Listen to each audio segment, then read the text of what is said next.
String theory has been obsessed with the wiggle, but tension is more fundamental than the wiggle.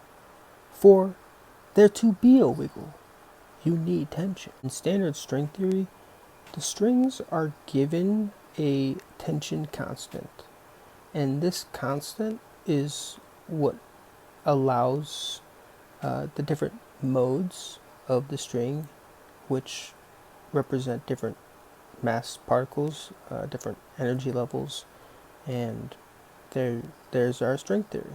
The theory is background dependent, meaning the strings are moving in a pre-existing space, which is the background, the fabric of space-time. Now we could go deeper into string theory, but what if we take a step back and we ask ourselves, okay, what if the tension is not a constant and it is dynamic?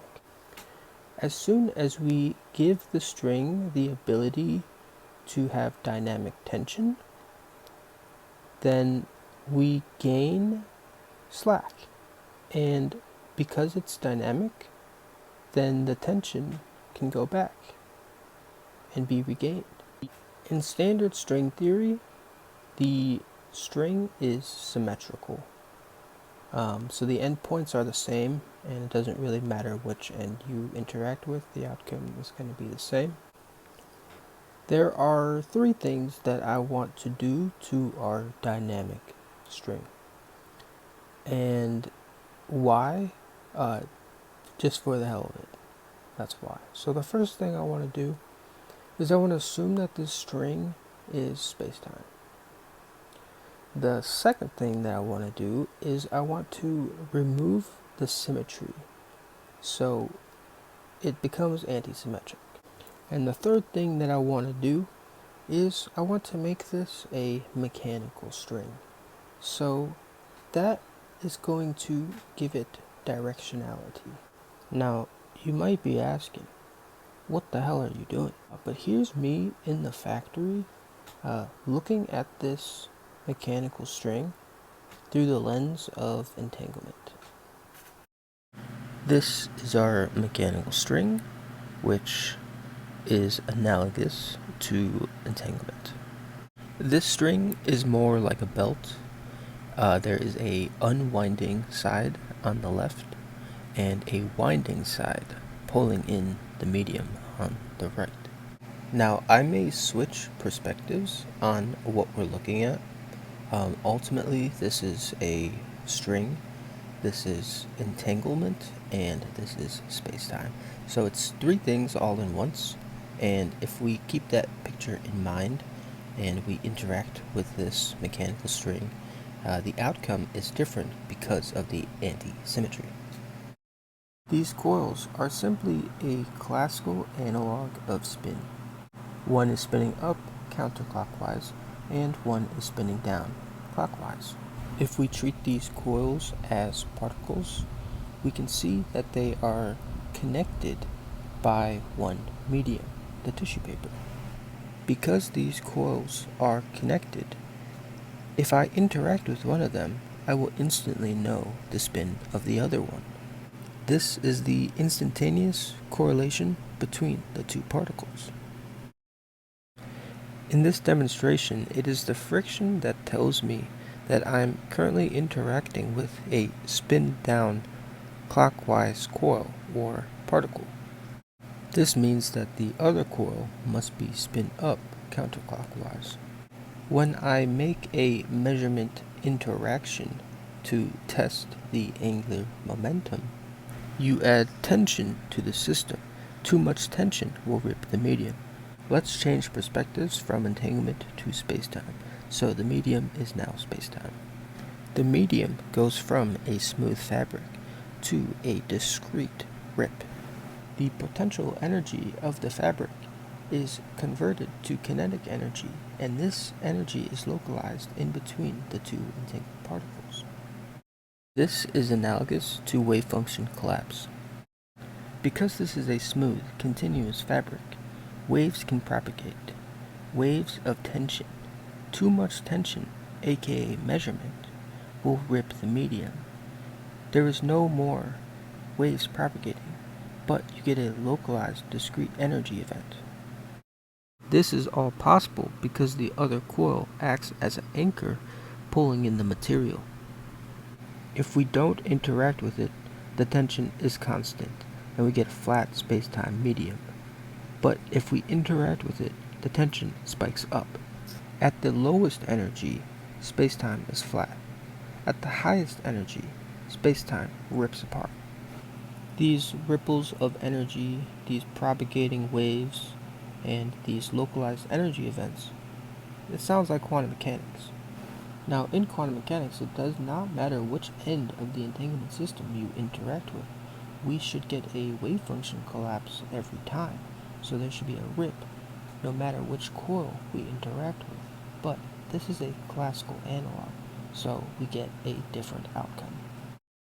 When we make a measurement on the spin-up counterclockwise coil, we remove tension, and this creates a warp in between the entangled particles. Again, if we treat this as space-time, the warp in the medium is gravity, and the directional flow of the medium itself is time. This is space-time curvature. One interaction adds tension to the system. The other interaction removes tension in the system. At low energies, the space-time is flat. Nothing is being interacted with. But at high energies, the space-time is warped. If you completely stop the angular momentum of the counterclockwise spin-up coil, the medium goes slack entirely.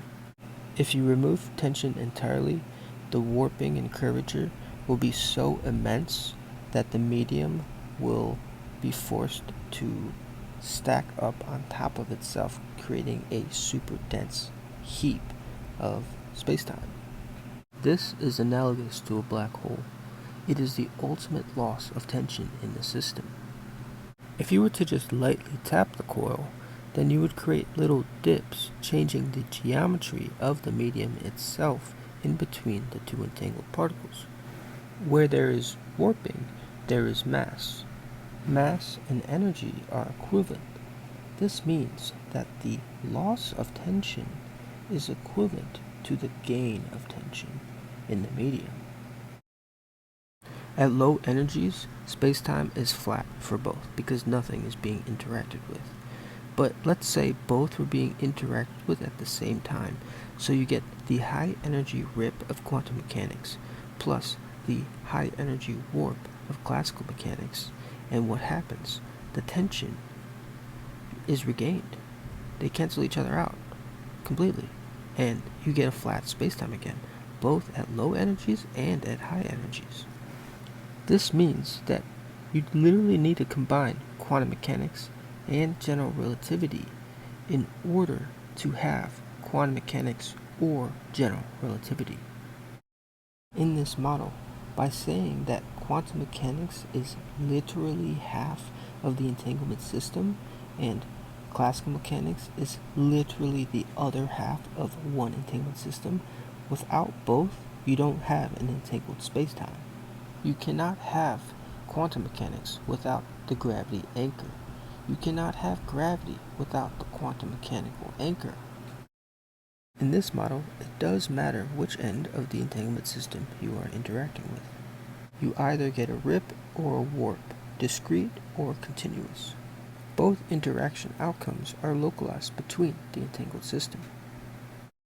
Both quantum mechanics and general relativity are incomplete fractions of a whole entangled system. Both literally need to combine to create a stable spacetime. Sir Roger Penrose posits that gravity is the physical mechanism responsible for wave function collapse. Without the gravity side pulling the material taut, there can be no waves. Waves cannot propagate if the material is not taut. When we make a measurement, we add tension. If there is already tension, there must be something on the other side pulling in this taut medium. And this goes vice versa. You literally need a quantum mechanical anchor for gravity. When you are removing tension, that is only possible because of the baseline tension you get from the quantum mechanical side, unwinding the material.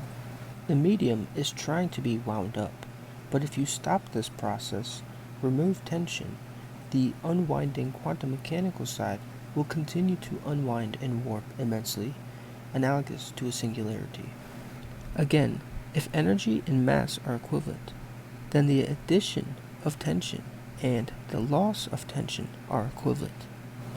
For there to be a singularity in the first place, you need a quantum mechanical anchor on the outside, which I presume is the event horizon of the black hole itself. By making this a mechanical string, it can represent both quantum mechanics and general relativity in a single medium. This belt is moving at a constant speed, analogous to the constant speed of light, from unwinding to winding. This gives it directionality, analogous to the forward direction of time. This anti-symmetry is what gives the string a dynamic tension. Depending on which end you interact with, you either get a discrete rip or a continuous warp. Quantum mechanics or general relativity. I hope y'all enjoyed the video. Unified Dumbass is out.